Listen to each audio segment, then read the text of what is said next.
Le grand jury d'RFM reçoit ce dimanche Abdoulaye Sakho, professeur agrégé de droit et auteur du livre Gestion du football sénégalais, 11 éléments pour comprendre. Il est l'invité de Mamoudou Ibra Kane. Beaucoup de questions. La CAN 2017 au Gabon, les chances des Lions du Sénégal, son pronostic, la FIFA et le mondial à 48 nations en 2026 et plusieurs autres sujets. Participez à l'émission via les réseaux sociaux.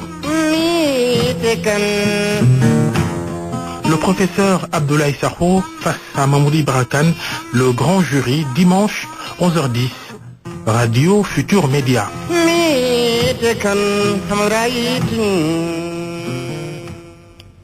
Mesdames, Messieurs, bonjour et merci de nous renouveler votre fidélité. Nous avons le plaisir de recevoir ce dimanche de foot professeur Abdoulaye Sakho. Bonjour professeur. Bonjour Monsieur Kane. Merci d'avoir accepté notre invitation. Vous êtes professeur agrégé de droit, expert en droit économique et des affaires et auteur du livre Gestion du football du Sénégal, 11 éléments pour comprendre.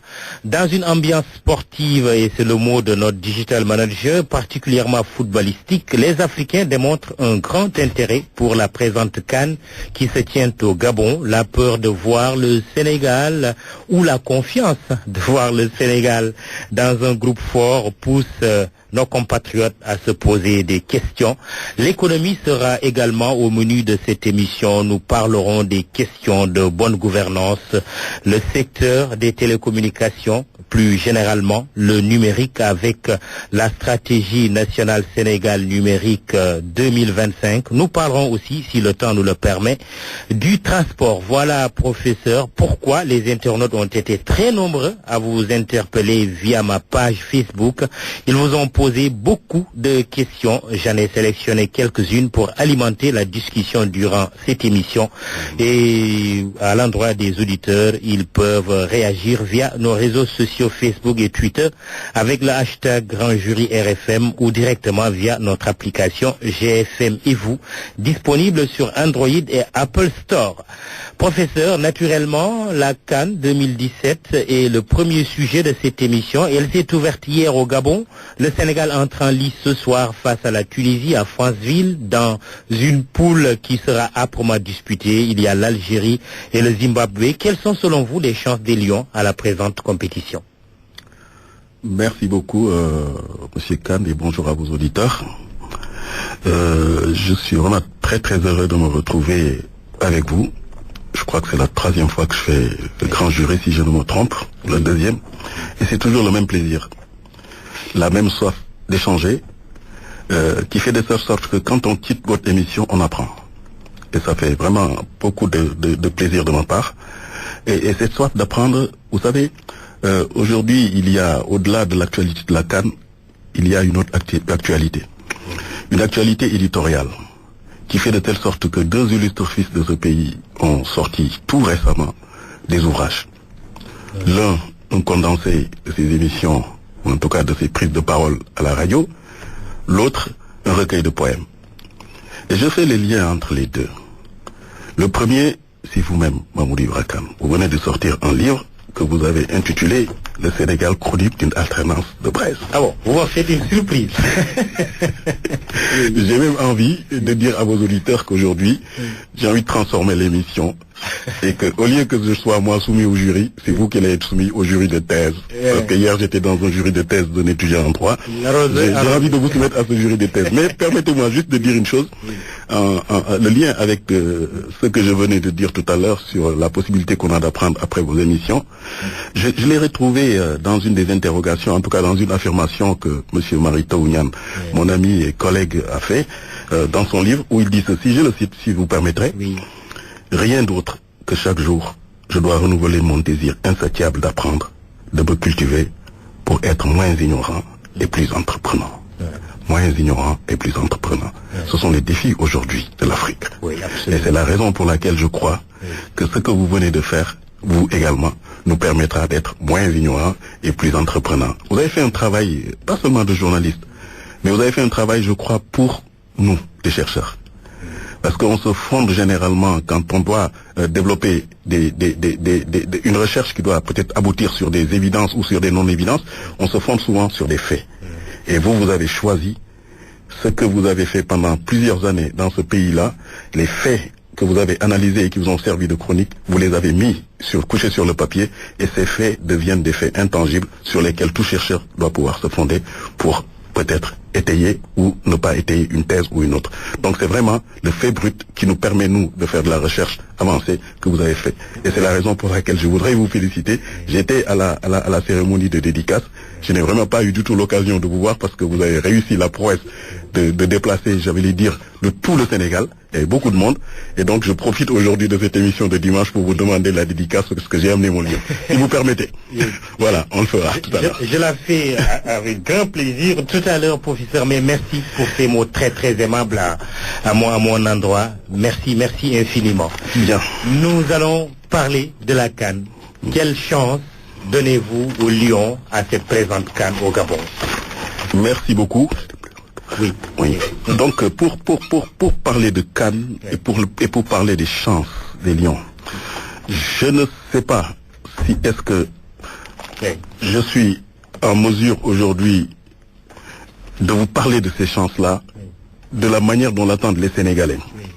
Mais je dirais dans un premier temps que les chances des Lions, ce sont les chances de toutes les équipes qui sont présentes aujourd'hui au Gabon.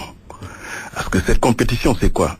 Ce sont les meilleures équipes africaines qui se rencontrent, qui ont fait des éliminatoires et qui sont aujourd'hui au Gabon. Donc, toutes les équipes ont leur chance. Le Sénégal possède, moi, à mon avis, les mêmes chances que cette équipe que l'on considère comme le petit poussé et qui nous a surpris hier. C'est la Guinée-Bissau. Oui, la Guinée-Bissau. Match nul. Match nul, oui. Avec le pays organisateur. Absolument, un match d'ouverture. Voilà. C'est vrai que quand on est dans un match d'ouverture, le pays organisateur souvent est relativement stressé. Ouais. Et vous vous rappelez de Caire 86 quand nous avons battu l'Égypte chez elle. Ça ne veut pas dire grand-chose. Mais ce que je voudrais dire de ce point de vue, c'est de dire qu'aujourd'hui, ce n'est pas évident de partir et de dire je vais tel et tel. Nous avons toutes les chances de toutes les équipes. Mais maintenant, si je dois aller un peu plus loin, Monsieur Khan, un peu plus en profondeur, et si on doit prendre en compte ce que moi j'appelle les codes du professionnalisme, on peut dire que le Sénégal a des atouts quand même. Je dirais pas chance, mais on a des atouts.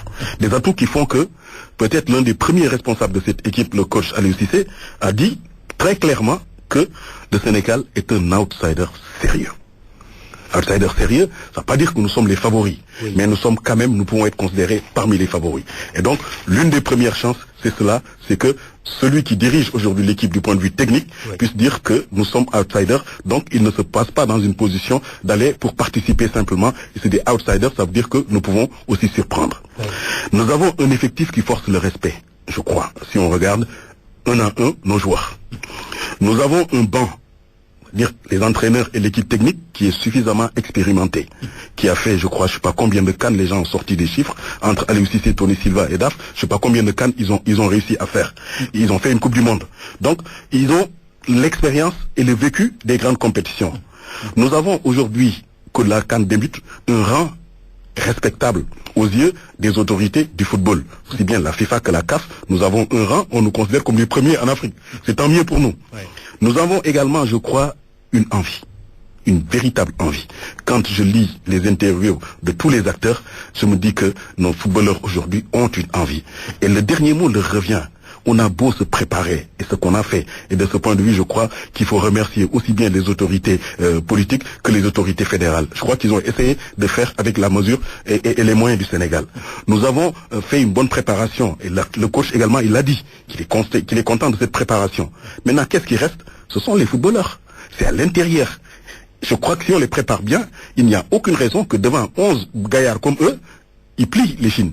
Donc, ils vont essayer aussi de faire ce qu'il faut. Et c'est pour cela, je crois que on a des atouts, on a de réelles chances d'aller jusqu'au bout. Mais le premier objectif, pour être relativement proche de ceux qui sont dans cette équipe-là, le premier objectif, et ils l'ont dit, c'est Libreville d'abord. Dans un groupe jugé très difficile. La Tunisie, dès ce soir, et puis il y aura le Zimbabwe, avant de terminer avec l'Algérie. Monsieur Khan, aucun groupe n'est facile. Ouais. Moi, je peux vous le dire. Aujourd'hui, aucun groupe n'est facile. Ouais. Il nous arrive d'être surpris par des équipes que l'on dit les plus faibles. Ce qui caractérise aujourd'hui l'équipe du Sénégal, c'est qu'elle commence à être habituée à la victoire. Elle a soif de victoire.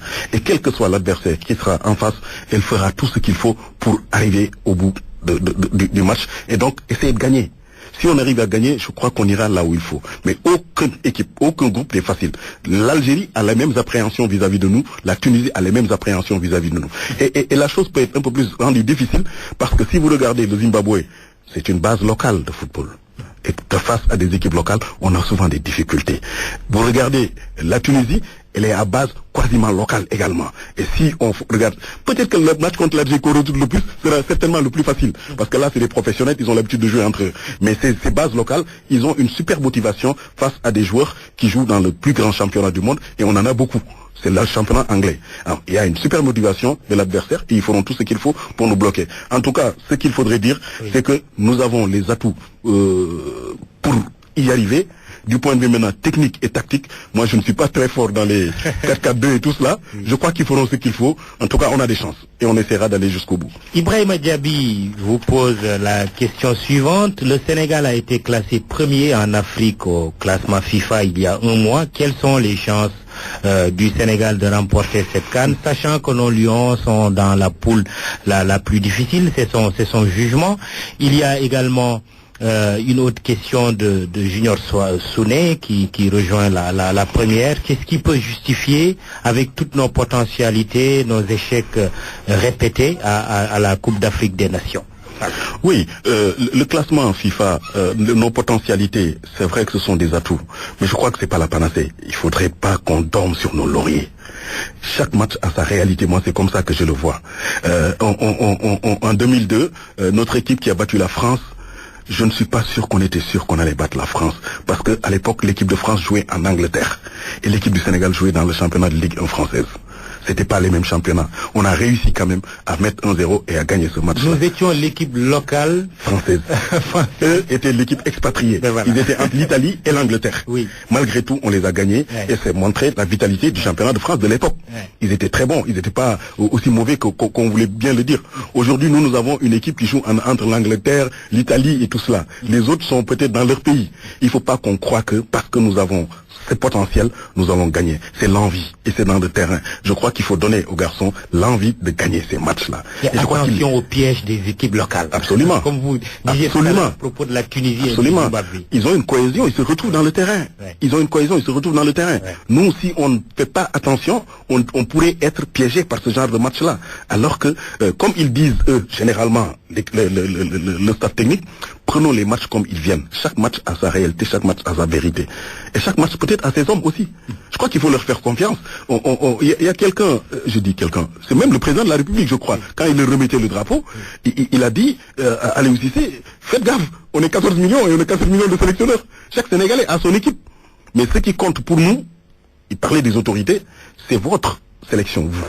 Ce que vous allez faire, vous, Aliou Cissé, c'est ça qui est important pour nous. Tout le reste, on est tous experts dans tout, nous, au Sénégal. Donc, il l'a dit de manière très claire. Et c'est ça qui va engager le Sénégal. Donc, qu'on le laisse faire son choix. Au mot sur Aliou Cissé, justement, vous le connaissez très bien. Oui, je le connais. Oui. Hein? Qu'est-ce que vous pourriez dire sur lui à l'entame de cette compétition? J'aime pas trop parler de mes relations avec Aliou Cissé, mais ce que je peux dire pour quelqu'un qui va dans une compétition, je peux dire une chose, c'est un compétiteur. C'est quelqu'un qui n'aime pas perdre, contrairement à ce qu'on dit. C'est quelqu'un également qui est très dur dans ses choix. Avant de choisir... On l'a qualifié de Yaya Jammeh. Oui, tout, bon, ça c'est... Je crois qu'il a répondu à l'époque. Mais avant de choisir, il écoute. Il écoute énormément. Et il y a beaucoup de gens qui ne se reprochent pas de lui, qui croient qu'il est inaccessible ou il est... non, il écoute et après il fait ses choix. Il a compris que c'est lui le responsable. Et quand vous êtes responsable, vous devez, à un moment donné, décider. Et cela, il a cette capacité à décider, ça plaît ou ça plaît pas, il décidera de ce point de vue-là, après avoir peut-être demandé des conseils par-ci, par-là, ou avoir écouté ce qu'il doit écouter. Mais à un moment donné, quand on est dans un endroit où on doit décider, on décide. Quand on doit présider, on précise. Mais si on se met à essayer de faire plaisir à tout le monde, on n'y arrivera pas. Et donc lui, il a compris que le Sénégal lui a confié ses destinées du point de vue de la gestion de cette équipe-là. Il va aller jusqu'au bout. Et je crois que c'est quelqu'un qui est capable de mourir avec ses idées. Et de ce point de vue-là, je crois que c'est une très grosse qualité. C'est pas quelqu'un qui va faire du yo-yo en termes de se dire, bon voilà, les gens veulent ceci, celui-là veut cela. Il a beaucoup de difficultés à faire cela. Il est très direct et il fait ce qu'il a à faire. Je crois que ses relations également avec l'équipe, c'est d'assez bonnes relations, je crois, malgré la plupart des gens qui ne comprennent pas et qui disent beaucoup de choses sur ce plan-là. Aujourd'hui, il va aborder ce pourquoi il s'est battu et il s'est bagarré depuis quelques années, c'est-à-dire être coach de l'équipe nationale, être dans une grande compétition. Il a déjà fait les Jeux Olympiques, mais il est en train de faire la vraie compétition africaine, la plus grosse compétition africaine.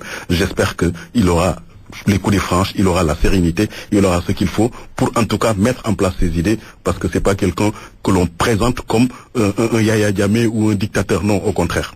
De toute façon, il faut de la rigueur, quitte à fâcher, pour avancer. Sénégal-Tunisie, 19h, en direct et en intégralité, sur les ondes de RFM, dans une perspective beaucoup plus étendue. Professeur, est-ce que vous avez le sentiment, ou non, que la CAN s'est bonifiée au fil des éditions comme compétition majeure en la comparant à la Coupe du Monde, qui est certainement une autre dimension, à l'Euro, à la Copa América, par exemple? Oui, la CAN a pris une dimension, la CAN s'est vraiment bonifiée. La première CAN, je ne sais même pas si on peut l'appeler CAN d'ailleurs, je crois qu'elle s'est déroulée entre 3 équipes. Si on prend l'histoire de cette compétition, qu'on appelle Coupe d'Afrique des Nations, elle s'est vraiment bonifiée.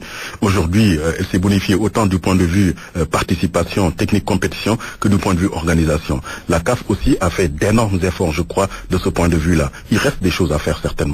Mais la CAN devrait aujourd'hui rapporter beaucoup à l'Afrique. Quand je dis rapporter beaucoup à l'Afrique, c'est par référence au fait que la CAN fait partie de l'un des plus gros spectacles au monde aujourd'hui. Avec les Jeux Olympiques, la Coupe du Monde de football, la CAN, je crois que ce sont les 3 grands spectacles qui sont les plus regardés au monde aujourd'hui. Et quand vous dites spectacle regardé au monde, pensez aux droits de celui qui organise. Absolument. Ouais. Celui qui organise, il a des droits sur ce spectacle. Ouais. Et donc, il a la possibilité de faire en sorte que ça lui rapporte. Oui. Et quand ça lui rapporte, pas seulement à la CAF, ça doit rapporter également aux États africains. Oui. Parce que ce sont des Africains qui font le spectacle. Ce sont eux les acteurs, ce sont eux qui permettent à ce que ceux qui achètent les droits puissent venir et se dire, je vais le revendre. Justement, est-ce que vous avez le sentiment que cela rapporte à l'Afrique? Je crois que ça rapporte, mais ça devrait pouvoir rapporter plus encore. Parce qu'il arrive que la CAF fasse des programmes pour certaines fédérations, certaines petites fédérations. Il arrive que la CAN paye des équipes qui ont gagné et tout cela. Mais je crois qu'on devrait rationaliser tout cela pour faire en sorte que ce soit quelque chose d'un peu plus bénéfique pour le football local. Parce que pour le football ou les compétitions du dehors, je crois que eux se débrouillent très bien. Il y a une position que j'ai prise il n'y a pas très très longtemps quand il s'est agi de dire est-ce qu'on peut financer le sport et le football africain par la propriété intellectuelle. Et j'avais dit oui, pourquoi pas. La Ligue 1 française aujourd'hui, elle est financée en grande partie par les droits de retransmission. Et comment elle est financée par les droits de retransmission? Il y a des chaînes qui viennent compétir et ils l'acceptent. Cet argent, quand la Ligue 1 la prend, elle la partage entre les différents participants au spectacle, notamment les différents clubs, selon leur position, leur classement. C'est sûr que le Paris Saint-Germain gagnera beaucoup plus qu'un Guingamp, mais ils ont toujours quelque chose. Et là également, à l'intérieur de cela, il y a possibilité de payer à des joueurs. Alors moi je dis, quand un Sadio Mané participe au championnat de Ligue 1 anglaise, on paye à son club des droits de télé. D'ailleurs c'est très cher en Angleterre. Qu'est-ce que Sadio Mané personnellement il gagne? Qu'est-ce que le Sénégal gagne dans cela?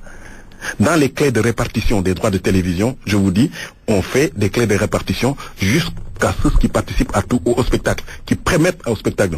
Aujourd'hui, on a des joueurs africains qui participent à ce spectacle, de Ligue 1 française, de Première Ligue anglaise et tout cela. Est-ce qu'on a des retombées ici? Oui. Mais il faut avoir le courage et la clairvoyance aussi de poser le problème. Il faut les poser. Oui. Il faut les poser. Oui. Je prends un autre exemple. Oui. Les transferts que l'on fait sur ces garçons-là. C'est faramineux. Le marché de la Chine est en train de s'ouvrir là. Et ça va être des millions, des milliards. Alors sur ces transferts-là, quel est l'agent sénégalais qui gagne? Est-ce qu'il y a un agent sénégalais? C'est des petits intermédiaires qui gagnent presque rien. Alors que, si vous prenez la réglementation française, ils ont demandé à ce que chaque fois qu'on doit transférer joueur français, qu'il y ait la présence d'un avocat ou d'un agent français. Même s'il ne fait rien du tout, il y aura une petite retombée qui viendra dans leur pays. Nous, aujourd'hui, qui est-ce qui gagne sur ces transferts-là? J'ai un problème. Et le constat, en abordant la lancinante question, c'est comme ça que vous la qualifiez d'ailleurs, la lancinante question des droits de retransmission de la Coupe d'Afrique des Nations, le constat c'est que c'est le groupe français Lagardère qui a les droits et qui les vend à 1,6 million d'euros, soit 1 milliard de francs CFA à chaque télévision de pays qualifiés. Ce n'est pas un groupe sénégalais, camerounais ou sud-africain. Par exemple, ça c'est aussi un gros problème. Oui. Bon, on va me dire, oui, les droits appartiennent à la CAF. La CAF, c'est une organisation indépendante. Elle fait comme elle veut, comme on dit. On peut nous dire ça, on peut nous le dire.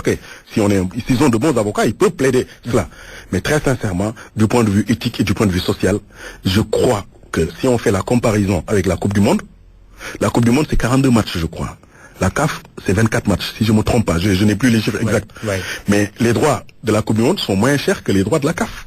Ah oui. Pourquoi? Parce qu'il y a un intermédiaire. Pourquoi nous, CAF, nous ne commercialisons pas directement? Ça serait peut-être moins cher. Comme la FIFA le fait. Ce serait peut-être moins cher. Quand il y a un intermédiaire, et c'est de bonne guerre, l'intermédiaire, il va prendre lui aussi. Une marge. Absolument. Il va voyager en première, il viendra dans tous les pays, négocier. Tout cela, il va le mettre dans sa marge. Et ça va gonfler. Et aujourd'hui, aucun État africain n'ose être qualifié à la CAN et dire, moi, je ne vais pas montrer cette CAN-là à ma population. Le lendemain, vous tombez. Oui, c'est des troubles. Voilà. Et il y a une dimension politique extrêmement importante. Lagardère joue sur ça. Oui. Aujourd'hui, il y a des progrès qui ont été faits. Oui. Je peux vous dire que personnellement, j'ai travaillé sur ce dossier-là pour l'UAR. L'ancêtre de l'URTNA. Oui, mais l'UAR, justement, aurait pu se constituer un consortium pour acquérir les droits, par exemple. L'UAR essaye aujourd'hui même pour négocier pour les États, à l'époque, vous savez que Lagardère ne le reconnaissait pas. Lagardère allait négocier directement avec les différents États. C'est de bonne guerre, moi je dis. Ils étaient dans leur rôle, ils ont voulu gagner de l'argent, ils sont organisés pour ça. Mais aujourd'hui, depuis la rencontre qu'il y a eu à Dakar il n'y a pas très très longtemps, et dans lequel d'ailleurs le président Macky Sall a fait une déclaration pour soutenir l'UAR dans sa démarche de pouvoir baisser les prix, sur ce plan-là, je crois que depuis cette période, l'UAR est en train de négocier et c'est les dernières baisses, c'est l'UAR qui les a obtenues. C'est des étapes. C'est vrai que c'est encore relativement faible, mais c'est quelque chose. Que Lagardère accepte de discuter avec l'UAR, c'est déjà un point qu'on a gagné et je crois qu'on peut aller plus loin et peut-être demain un consortium, pourquoi pas constitué de GFM et de je ne sais plus qui d'autre pourrait peut-être avoir les droits, pourquoi pas. Voilà, c'est ce genre de choses-là qu'il faudrait faire pour que ça reste en Afrique et que ça ne retourne pas en Europe. Si ça doit retourner en Europe, mais nous perdons, nous faisons nos spectacles et une bonne partie va en Europe. Et à ce moment-là, nos championnats locaux, regardez comment ça se passe. On n'arrive même pas à financer le championnat local. Le championnat local gabonais, il va à volo. Le championnat local ivoirien, il tant bien que mal. Le championnat local sénégalais, bon, on dit que c'est bien, mais de vous à moi, il y a beaucoup de choses à faire aussi. Donc, c'est cet argent qui devrait servir à mais aussi, il y a des questions, professeur, c'est des questions de souveraineté. Est-ce que la CAF ne peut pas décider, tout simplement, de dire, écoutez, les droits de retransmission d'une CAN, nous les donnons à l'Afrique en priorité. Absolument. On ne verra jamais en Europe les autorités de l'UEFA donner l'euro à l'Afrique ou à l'Amérique. Oui. Est-ce que c'est pas une question de souveraineté? Absolument, c'est une question de souveraineté, c'est une question de mental, c'est en train de changer. C'est en train de changer. Si vous regardez bien ce qui se passe dans cette canne-là, on a de plus en plus d'entraîneurs locaux, comme on dit d'entraîneurs africains. Pendant longtemps, on a cru que le savoir venait de l'Europe. Le savoir venait de ce qui était différent de nous, ce qui est totalement faux. Et si je prends même les chiffres, je crois qu'il y a un journal récemment qui a publié les chiffres de la CAN sur les victoires, les entraîneurs locaux, les Guillaume-Fi de l'Égypte, comment il s'appelle, l'Ivoirien, Yo Martial et tout ça, ils ont gagné plus que ce qu'on appelle les sorciers blancs. Ça veut dire qu'on a quelque chose. Et donc la CAF devrait se mettre également dans cette perspective en se disant, il y a des Africains qui sont en mesure aujourd'hui de gérer cette question-là, qu'on le leur donne. À la limite même, susciter la création de consortiums pour cela, pour que l'argent puisse rester en Afrique, au lieu que l'on nous dise c'est Lagardère qui va le prendre. Moi, je n'ai rien contre Lagardère, vraiment rien du tout. Ils sont dans le rôle, ils sont en train d'essayer de gagner de l'argent. Et c'est le monde qui est comme ça. ils sont mondialisés. Mais je trouve que s'ils gagnent de l'argent, peut-être que ça ne va pas nous profiter à nous. En tout cas, j'ai lu un article disant que les Algériens ne pourront pas voir les matchs de l'équipe nationale de football sur les écrans de leur télévision nationale. En effet, l'établissement public de télévision a fait savoir dans un communiqué qu'il ne sera pas en mesure de diffuser les matchs de la prochaine CAN en raison, avance-t-il, des coûts en perpétuelle augmentation des droits de retransmission. Peut-être que la situation a évolué entre-temps, mais c'est un article que j'ai retrouvé sur Internet. Mais professeur, il y a ce que vous appelez dans un article les événements qualifiés d'importance majeure. Et Absolument. vous pensez que la CAN devrait être classée dans ces événements. Effectivement. Pourquoi vous le dites? Je le dis parce que c'est la réglementation qui l'a imposée à un moment donné. Tout cela était laissé au marché. Et la loi du marché, c'est la loi du plus fort. Mais quand on s'est rendu compte dans certains pays qu'il y a des événements qui ont la même valeur que le drapeau national, est-ce qu'il vient à l'esprit de quelqu'un de s'approprier le drapeau national en disant c'est moi, personne d'autre n'a le droit de l'utiliser? Permettez que je rappelle Abdoulaye Sakho, professeur agrégé de droit et l'invité du grand jury de la RFM. Merci beaucoup. Oui. Donc je disais que il y a des événements qui ont la même importance que nos devises, que nos armoiries, que nos drapeaux et tout cela. Et parmi ces événements, ce sont ces événements qu'on dit tout citoyen, quel que soit l'endroit où il se trouve, quel que soit son niveau de poche, est en droit d'attente parce que c'est le service public. Et quand on est dans le service public, c'est à l'État de faire en sorte que tous les citoyens, quels qu'ils soient, puissent accéder à cela. C'est le droit d'accès au service public. Alors, aujourd'hui, les équipes nationales de football, je ne sais pas qui est-ce qui osera dire que ça ne fait pas partie de ces services-là. C'est un bien commun. C'est un bien commun, c'est un patrimoine. Oui. Alors du coup, quand l'équipe nationale joue, on s'organise pour que tous les Sénégalais, tous les Gambiens, tous les Bissau-Guinéens puissent avoir la possibilité d'accéder à cela. Et comment le faire si on laisse entre les mains des marchés? Parce que vous connaissez mieux que moi votre marché. Le marché de l'audiovisuel aujourd'hui, il se transforme en, je sais pas, 40 000 sous-marchés d'ailleurs. L'audiovisuel aujourd'hui, c'est pratiquement de l'argent. C'est des chaînes à péage, c'est tout cela. Alors ces chaînes à péage qui ont beaucoup plus de moyens que les chaînes publiques, si vous les laissez faire, ils prennent tout. Ou alors, ces chaînes à péage qui ne vont que dans les endroits où ça marche. C'est rare de voir un canal à Fongolemie. C'est très rare. Donc, pour éviter cela, on dit, on va qualifier certains événements d'importance majeure. L'Afrique du Sud l'a fait, la Belgique l'a fait, la France l'a fait. Et ces événements d'importance majeure, quand on les qualifie dans la réglementation d'événements d'importance majeure, tout citoyen, quel que soit l'endroit il est en droit de l'avoir. Et par conséquent, c'est ce genre de choses. Et supposons qu'il y a un match de l'équipe nationale de football.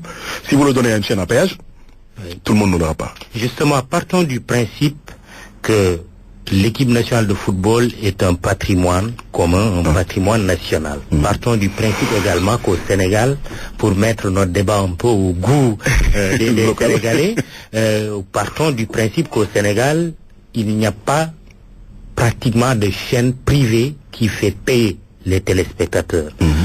Ni TFM, ni CNTV, ni la 2S, RDV, Walf et tant d'autres ne le font. La RTS, chaîne publique, a acquis les droits, mais depuis quelque temps, on suit quand même quelques menaces disant qu'il était interdit de reprendre un peu les matchs, en tout cas interdit aux chaînes privées de reprendre les matchs. Est-ce que on devrait poser ce débat, au moins qu'il puisse y avoir une exception concernant l'équipe nationale quand elle joue? Ce débat, je crois qu'il doit être posé. Il doit être posé pour deux raisons. La première, c'est que c'est la réglementation. J'y ajoute que le service public n'est plus le monopole de la RTS. Toutes les chaînes privées le font. Bien sûr. Ouais. Bien sûr.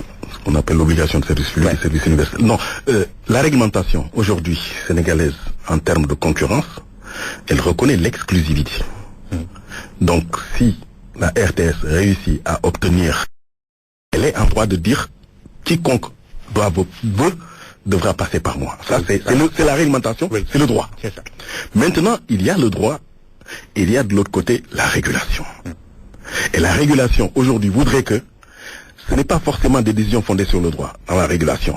On cherche à satisfaire tout le monde au mieux des intérêts de tout le monde, comme on dit. Que ce soit quelque chose qui soit bénéfique pour l'ensemble. Et qui a payé le milliard? Voilà. Le milliard qui représente l'acquisition des droits. C'est l'État qui a payé, non? Je suppose. Certainement, je ne sais pas. J'avoue que je ne sais pas trop d'où est-ce que ça vient. Je sais qu'à un moment donné, on demandait à un organisme de le payer. Bon, mais maintenant, je ne sais pas. Aujourd'hui, cette année, je ne sais pas. Mais ce qui est sûr, c'est que Du point de vue juridique, Ouais. ils sont dans leur droit. La RTS est dans son droit. Mais du point de vue aujourd'hui efficacité de cette mesure, je crois qu'il y a quelque chose à faire.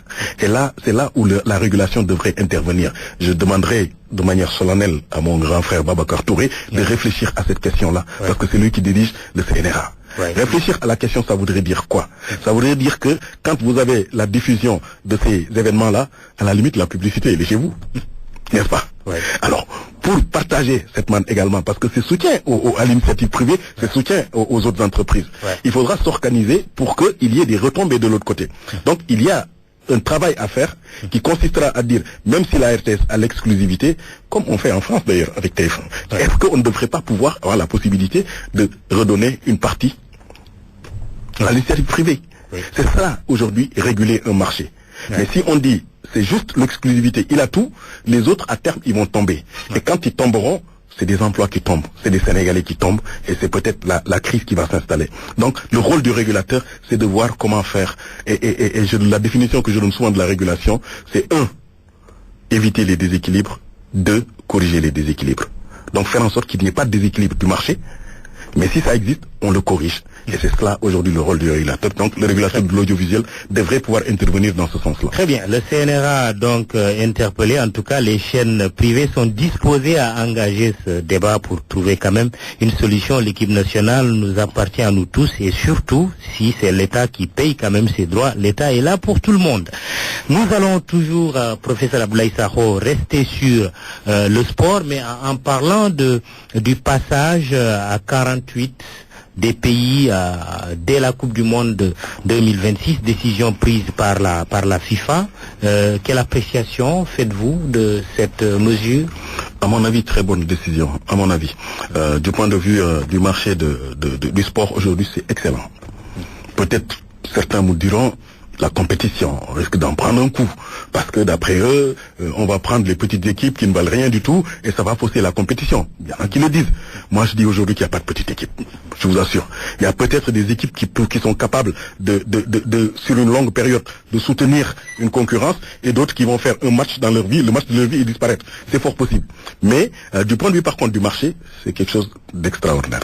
Parce que ça voudra dire quoi? Ça voudra dire que les revenus du football vont être partagés encore de manière peut-être beaucoup plus équitable entre tous. Et cela, c'est même de l'éthique dans un certain sens. Il n'y a pas de raison que ce spectacle, tout le monde y participe, que le monde entier y participe. Ça, c'est mondialisé. Un spectacle au rabais aussi, il y a ce risque-là, non? Je ne suis pas sûr que ce sera au rabais. Tout dépend. Tout dépend. Je ne suis pas très sûr que ce sera au rabais. Du point de vue du foot. Peut-être. Oui. Non, il y aura de l'engouement populaire. Oui. Au début, il y aura de l'engouement populaire. Si vous prenez les petites équipes, vous les faites, bon, peut-être que ils vont tous participer. Ouais. Mais après, il y aura la sélection. Et Diego Maradona, iconoclaste, qui dit, bon, peut-être avec 32 équipes, un pays quelconque d'Afrique ne peut pas aller en Coupe du Monde, mais avec 48, il aura plus de chance. Pourquoi pas? Oui. Pourquoi on exclurait ces gens-là? C'est une compétition qui, à mon avis, l'élitisme se fera chemin faisant.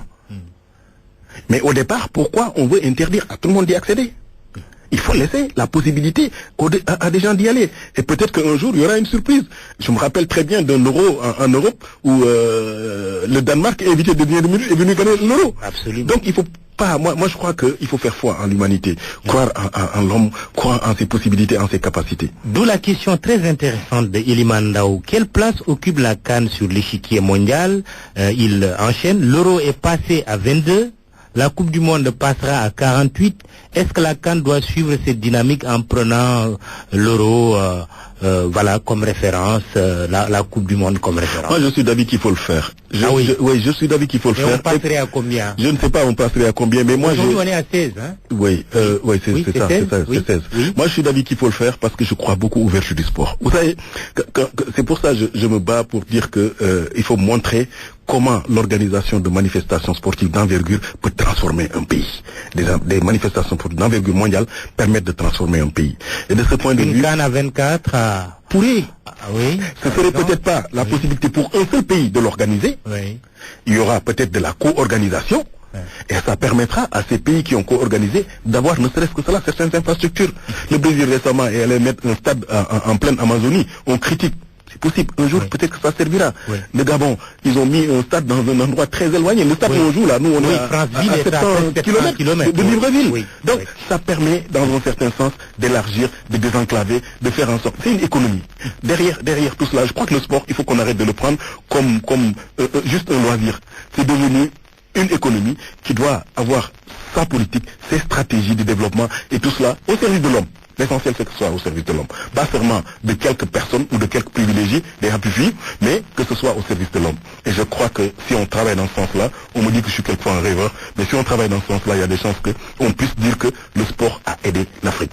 C'est l'un des seuls secteurs, rares secteurs d'activité économique avec le numérique, qui permettent aujourd'hui à l'Afrique de ne pas être dans une situation de rattrapage. Ouais. Vous prenez un jeune Sénégalais sur la plage, vous prenez un jeune de Copenhague, il joue, peut-être que le Sénégalais jouera mieux que lui du point de vue, parce que ça c'est le don de Dieu. C'est pas quelque chose qu'on apprend. Voilà. Dernière chose sur le sport et la CAN plus particulièrement, le Gabon, pays organisateur dans un contexte politique de tension, avec des risques d'impopularité entre guillemets de la CAN. On a vu quand même hier que le stade au match d'ouverture, tout comme lors de la cérémonie d'ouverture, n'était pas plein à craquer. Est-ce que vous craignez qu'il y ait des risques d'impopularité de la présence, une indifférence des Gabonais? Absolument, absolument. Et c'est là où également je dis que par moment, bon, c'est désolant et c'est dommage que le sport puisse servir à tout cela. Moi je crois que c'est pour ça que je dis que quelquefois on me dit que je suis un rêveur. Le sport ne peut pas être détaché de la société, de la vie sociale et tout cela. C'est vrai que aujourd'hui l'opposition gabonaise est dans son rôle d'utiliser les projecteurs qui sont braqués là-bas pour montrer que pour elle ça ne va pas. C'est aussi normal que le pouvoir politique également essaie d'utiliser ces projecteurs pour montrer que ça va. Mais moi je m'étais dit peut-être que quand il y a une organisation, une manifestation sportive de cette envergure, eux se mettront quelque part, ils parleront pour le bien de leur pays, mais bon, si ça marche pas, ça ne marche pas. C'est dommage que sport et politique, c'est un couple qui a toujours utilisé partout. Vous savez, quand Willy Brandt a organisé les Jeux de Munich, tristement célèbre parce qu'on avait attaqué là-bas des Israéliens, je ne sais pas si vous vous rappelez. Ces Jeux de Munich là, Willy Brandt les avait organisés, je crois que c'est en 72. Oui, 72. Il les avait organisés pour conjurer les Jeux de 36, dans lesquels Hitler avait refusé de serrer la main de Jesse Owens. Ouais. Donc c'est un peu cela. Comme quoi le sport et la politique peuvent faire bon ménage. C'est un couple qui marche, qui est là. Ouais. Par moment on l'utilise, par moment on l'utilise pas, mais c'est là. Donc on fonctionnera de cette manière-là. Mais moi en tout cas je crois que si on peut utiliser le sport pour la paix, c'est tant mieux. Abdoulaye Sakho, professeur agrégé de droit à l'université Cheikh Anta Diop de Dakar, professeur en plus de l'enseignement, vous avez été le président du conseil de régulation des télécoms, directeur fondateur du forum de la régulation et du master droit de régulation de l'université Cheikh Anta Diop de Dakar, vice-président de la commission nationale de la concurrence, membre de la commission de lutte contre la non-transparence et la corruption, membre du forum civil, membre du comité de gestion du centre d'arbitrage, de conciliation et de médiation de la chambre de commerce de Dakar. Vous avez également participé à la rédaction de plusieurs textes sur les télécommunications, sur les transports, sur les grands travaux, notamment le fameux BOT. On va donc aborder les questions économiques. D'abord, votre regard sur l'économie sénégalaise. L'embellie après la grisaille, est-ce qu'on peut le dire? Je sais pas, je sais vraiment pas. Je sais qu'il y a une certaine stabilité quand même, du point de vue économique dans notre pays. Il y a des secteurs qui donnent l'impression des marchés, d'autres secteurs dans lesquels il y a jusqu'à présent, comme on dit, une sorte de grisaille. Mais j'ai comme l'impression que cette stabilité pourrait aider le pays à aller de l'avant. Donc taux de croissance de 6,6%. Bon, ça ce sont des chiffres. Moi j'aime pas trop entrer dans ces chiffres-là. Oui. Ce qui m'intéresse quand on parle, c'est l'homme. Est-ce que les Sénégalais profitent de tout cela? C'est ça qui m'intéresse. Votre sentiment, est-ce qu'ils en profitent?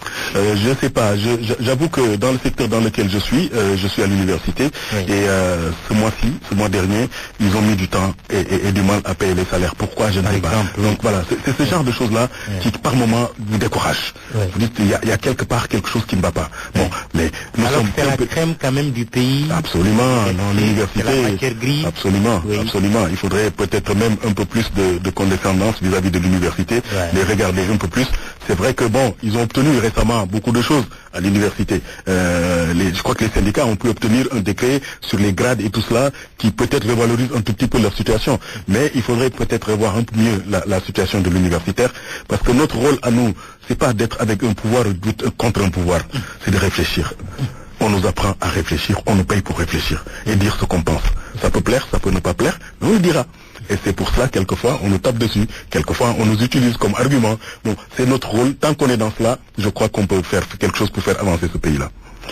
Le régime précédent avait été très critiqué sur le thème de la bonne gouvernance. Avez-vous l'impression qu'on assiste à l'âge de la gouvernance vertueuse comme promis ou promise par le président Macky Sall? Non, je ne vais peut-être pas entrer dans ce détail-là, dans ce débat-là, parce que c'est une question sur laquelle je suis personnellement très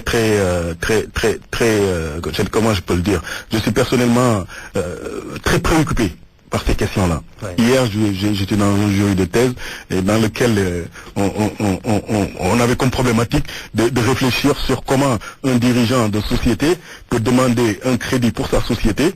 Vous êtes dirigeant de société. Oui. Vous demandez un crédit pour sa société et demandez à ce que lui-même, il cautionne, il garantisse ce crédit-là. Je disais à l'impétrant, à celui qui faisait la thèse, est-ce qu'on n'est pas dans une situation de conflit d'intérêt? Vous dirigez une société, vous êtes donc le patron, vous demandez du crédit pour cette société, et en même temps vous dites à la banque, si la société ne paie pas, c'est moi qui vais payer. Bon, je disais, il y a un problème. Donc cette question d'éthique, cette question de gouvernance, je crois, elle est au cœur aujourd'hui de nos sociétés. Et nous, au-delà de ce que vous avez dit sur mon cursus, je crois que j'ai peut-être terminé avec toutes ces fonctions publiques que j'ai occupées. Je ne suis pas très loin de la retraite maintenant, mais je suis en train de travailler. Je suis en train de travailler avec des personnes qui sont de secteurs différents, qui sont dans le privé, qui sont au comité, qui sont experts comptables et tout cela. On a mis en place il y a quelques années un institut sénégalais des administrateurs. Je vous demande vous-même en tant qu'administrateur de GFM d'y adhérer.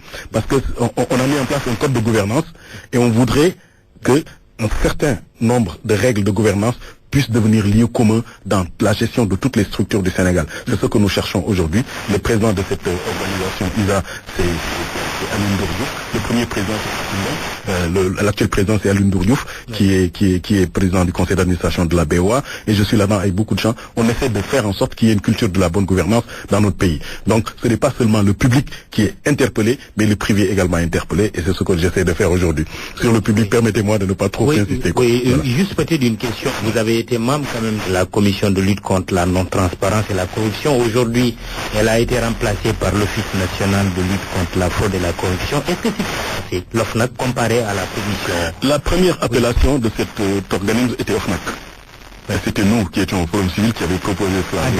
Absolument. Okay. Vous allez demander au professeur Babacar Gueye, il vous dira, on avait donné le nom OFNAC. C'est après que le nom OFNAC est revenu. Okay. Et le précédent régime avait préféré commission de lutte contre la corruption. Oui. Mais sur cette lutte contre la corruption, vous savez, tout dépend de l'organisme qu'on met en place et de comment on le met en place et de quel pouvoir on lui donne. Moi, quand j'étais là-bas, on n'avait pas de pouvoir de cuisine, par exemple.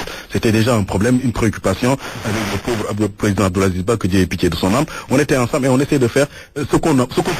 Voilà. C'est ce qu'on a essayé, c'était pas très évident, c'était pas tellement facile, mais on a essayé de faire avec les moyens du bord. Aujourd'hui, c'est devenu OFNAC. Bon, avec tout ce que ça comporte également, il y a des pays dans lesquels c'est juste un service dans un gouvernement. En France, par exemple, c'est un service de prévention de la corruption. L'essentiel, c'est la volonté. C'est la volonté, c'est tout.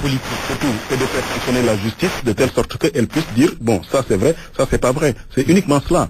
Il faut pas hésiter à faire appel à la justice. Et s'il faut faire appel à la justice, moi je fais confiance à nos magistrats, je crois qu'ils feront ce qu'il faut. Ils ont été formés pour cela, ils ont appris pour ça, ils ont été à bonne école. Je crois qu'il n'y a aucune raison pour qu'on ne leur fasse pas confiance. On tape un peu trop sur la justice dans mon pays, mais je crois qu'il faut leur faire confiance. Ils ont été la plupart du temps formés à l'école sénégalaise. Et là, nous également, de ce point de vue, Cheikh Anta Diop, on est fiers de ça et d'avoir contribué à la formation de beaucoup de juges ici.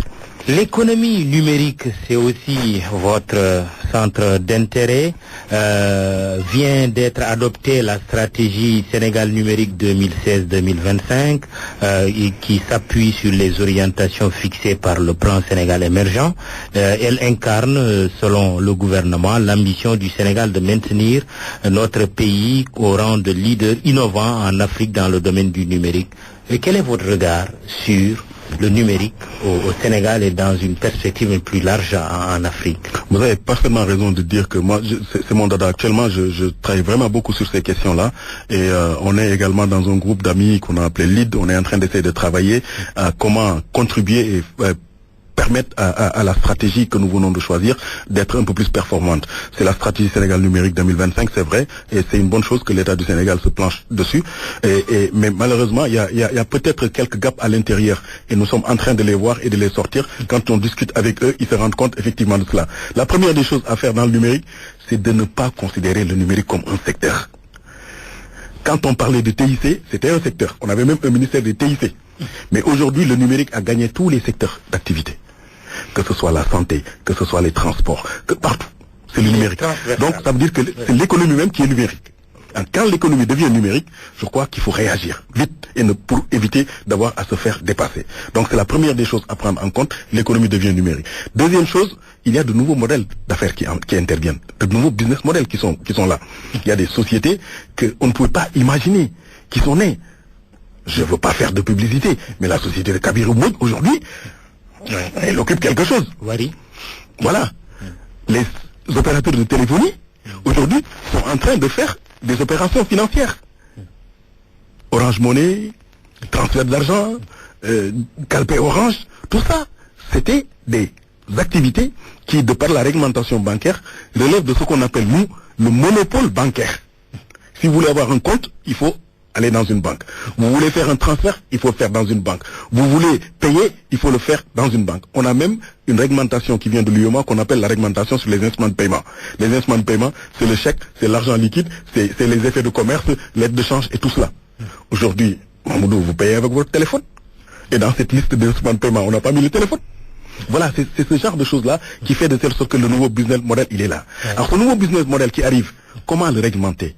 Est-ce qu'on doit touche même le droit d'auteur, par exemple. Le droit d'auteur, ça intéresse également justement l'audiovisuel au Sénégal, avec tous ces produits qui nous inondent, les smartphones et autres. Vous faites votre émission, quelqu'un prend un extrait, le met sur sa page Facebook, ou bien il le tweet, et puis c'est parti. C'est pourtant votre émission à vous. Mais là, il fait des choses là-dessus, et il se fait peut-être... C'est lui qui gagne. C'est lui qui gagne. Moi rien. Donc voilà, et vous rien. Donc c'est ce genre de choses-là qui fait de telle sorte qu'on doit réfléchir. Et la réflexion que je suis en train de mener, c'est de me dire, est-ce que la réglementation actuelle qu'on a, notamment sur les services financiers, est-ce qu'elle est aujourd'hui en mesure de prendre en compte ces nouveaux business models qui arrivent? Je crois que non. Et c'est pour ça que j'interpelle également la Banque centrale en leur disant, attention les gars, faites gaffe. Ne prenez pas votre texte comme argent comptant, c'est pas le Coran. Donc, il faudrait voir comment faire en sorte qu'on puisse accueillir ces gens-là, notamment toutes ces startups. Il y a des jeunes Sénégalais qui sont très brillants, qui sont très entreprenants, qui arrivent à sortir des choses. Il faut pas les bloquer à la source. Voilà un peu mes préoccupations. Mais Mamoudou, moi, je voudrais vous interpeller sur votre livre. Oui, très bien. Ben, on va j'ai l'impression que parce que vous n'allez pas être l'arroseur arrosé. Non, vous allez estimer. Sur le secteur du numérique, des télécoms, on va peut-être en parler avec cette question de Fari Konaré. Le secteur des télécoms ayant subi une avancée remarquable depuis quelques années, ma question est la suivante. N'est-il pas le moment pour la population d'en bénéficier en accédant aux services à moindre coût? L'ARTP ne devrait-elle pas renforcer la surveillance des opérateurs? Oui, ça, ce qu'ils disent, c'est toujours cela. Le consommateur, il n'est jamais satisfait. Il veut toujours plus, comme on dit il y a quelques années, François Duclosé, un journaliste français, avait écrit un livre où il disait que les Français, toujours plus, toujours plus, toujours plus. Et ils ont raison. Bon, il faut pousser les autorités, il faut pousser les institutions à faire en sorte que la vie soit la plus agréable possible dans notre pays. Et donc, pour le consommateur, il faut tout faire pour que les prix baissent, quel que soit l'endroit. Donc, il faut le convaincre que les prix ont atteint un niveau dans lequel ils ne peuvent plus baisser. Donc ça, c'est effectivement le rôle des autorités en charge du secteur. C'est à eux d'expliquer la structure des prix, comment ça se pose, est-ce qu'il y a de la concurrence, est-ce que il y a beaucoup de choses dans ce sens-là. Mais si vous permettez, moi j'ai vu votre livre. Il n'y a ni conclusion, ni introduction. Absolument. Alors, vous êtes devant un jury, devant un professeur, je voudrais savoir, est-ce que le fait qu'il n'y ait pas conclusion ni introduction, c'est un choix délibéré pour montrer que vous êtes journaliste et que vous n'avez pas du tout envie de prendre position en quoi que ce soit. Vous avez donné des faits, tout simplement. Absolument. C'est exactement cela. D'accord. Bon. J'ai préféré de ne ni introduire ni conclure. Mais il y a quand même une conclusion dans ce livre. Et elle me tient à cœur quand je parle, par exemple, dans Le palais ou la prison, le tour de Karim Wade. D'accord. Et cet article, naturellement, diffusé le 6 juillet 2012 sur les ondes de RFM, a pour conclusion le président Macky Sall avait demandé une majorité parlementaire pour gouverner. Donc, la coalition Benno avait gagné les législatives de juin 2012, juste après son élection comme président de la République en mars. Il la tient. À lui de gouverner maintenant. Viendra l'heure de la reddition des comptes. Le peuple, lui, garde dans un coin bien protégé de la mémoire la promesse qui engage l'élu du 25 mars d'une gouvernance sobre et vertueuse. D'accord. Ben, c'est ça votre conclusion et elle est pertinente. D'accord, je comprends maintenant. Oui. Donc c'est la conclusion d'une chronique de 2012 que vous prenez comme conclusion à votre livre. Exactement. D'accord. Exactement. Ceci dit, vous côtoyez beaucoup les hommes politiques, vous. Je voudrais également savoir une chose, avant que l'on termine votre émission, s'il vous plaît. Aujourd'hui, vous êtes devant mon jury, là. Oui. Je vois certains de vos confrères qui se sont mis en politique. Oui. Il y en a même qui sont devenus des ministres et tout ça. Oui. Est-ce que vous êtes tenté? Tenté, non, pas forcément. Je comprends aussi les confrères qui font de la politique. Parce qu'au fond, il n'y a aucun secteur qui devrait laisser le journaliste indifférent. Et on nous apprend d'ailleurs à l'école de journalisme que le journalisme mène à tout, à condition d'en sortir. Mais humblement, j'essaierai de corriger cette assertion. D'accord. Pourquoi le journaliste, et en cela je ne suis pas totalement d'accord avec un de mes maîtres, Abdoulatif Coulibaly, pour qui j'ai énormément de respect, en disant qu'il n'est plus journaliste. C'est un ancien journaliste. Non, il reste journaliste. Pourquoi le géologue reste géologue tout en étant président de la République pour parler du président de la République actuelle, Macky Sall? Pourquoi le Premier ministre, banquier ou économiste, Boun Abdallah Dionne, reste Premier ministre tout en gardant également sa casquette d'économiste et autres? Je peux multiplier les exemples. Ce que je puis dire, c'est que le journaliste ne doit plus souffrir d'aucun complexe. Ben, vous m'avez obligé à répondre à vos questions. Je voulais vous souhaiter à mon jury. Je vous assure, chers auditeurs, que c'était pas du tout prévu ni téléphoné, mais c'est que le professeur je vous remercie en tout cas a tenu à m'interviewer, mais merci en tout cas d'être venu à l'émission. J'ai été journaliste il y a quelques années. Ben voilà, c'est pour cela que vous m'avez collé aujourd'hui. Digital Manager Maguette Coulibaly, Abdoulaye Diop à la technique. Dans un instant, le journal de midi avec Barthélémy Ngom. Bonne chance au Lyon pour le dire comme Binta Diallo tout à l'heure dans l'émission Remue Ménage. Excellent dimanche, rendez-vous dimanche prochain. Bonne chance.